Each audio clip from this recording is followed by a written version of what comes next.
ఖచ్చితంగా వీళ్ళు అనుకుంటారు కావచ్చు 100% మేము చెప్తున్నాం పార్టీలు మారిన ఎమ్మెల్యేల ఇంటి ముంగట ధర్నాలు చేస్తాం సావు డప్పు కొడతాం బిడ్డ మీ సంగతి ఏందో చెప్తాం మారినో లేదో ఉట్టికి ఇచ్చిపెడతాం అనుకుంటున్నాం ఎవరిని కూడా ఇచ్చిపెట్టే ప్రసక్తే లేదు మీకు అంత రేషం ఉంటే దానం నాగేందర్ గారికి కడియం శ్రీహరి గారికి వెంకట్రావు గారికి అంత రేషం ఉంటే మీరు సిగ్గు శరము లజ్జ మానం మీకుంటే మీరు అన్నం తింటురు అనుకుంటే మీరు మొగోళ్ళే అయితే కేసీఆర్ గారు పెట్టిన భిక్షని రాజీనామా చేసి మీరు మొగోళ్ళు అయితే మళ్ళీ పోటీ చేసి గెలువురా చూస్తాం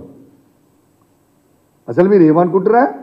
ఉట్టిగానే ఇచ్చి పెడతాం సపరేట్గా ఉంటాం అనుకుంటారా రాసి పెట్టుకోరి మీ నియోజకవర్గాలలో బై ఎలక్షన్ రాక తప్పదు మీకు డిపాజిట్లు పోక తప్పవు ఇది నిజం నిజం నిజం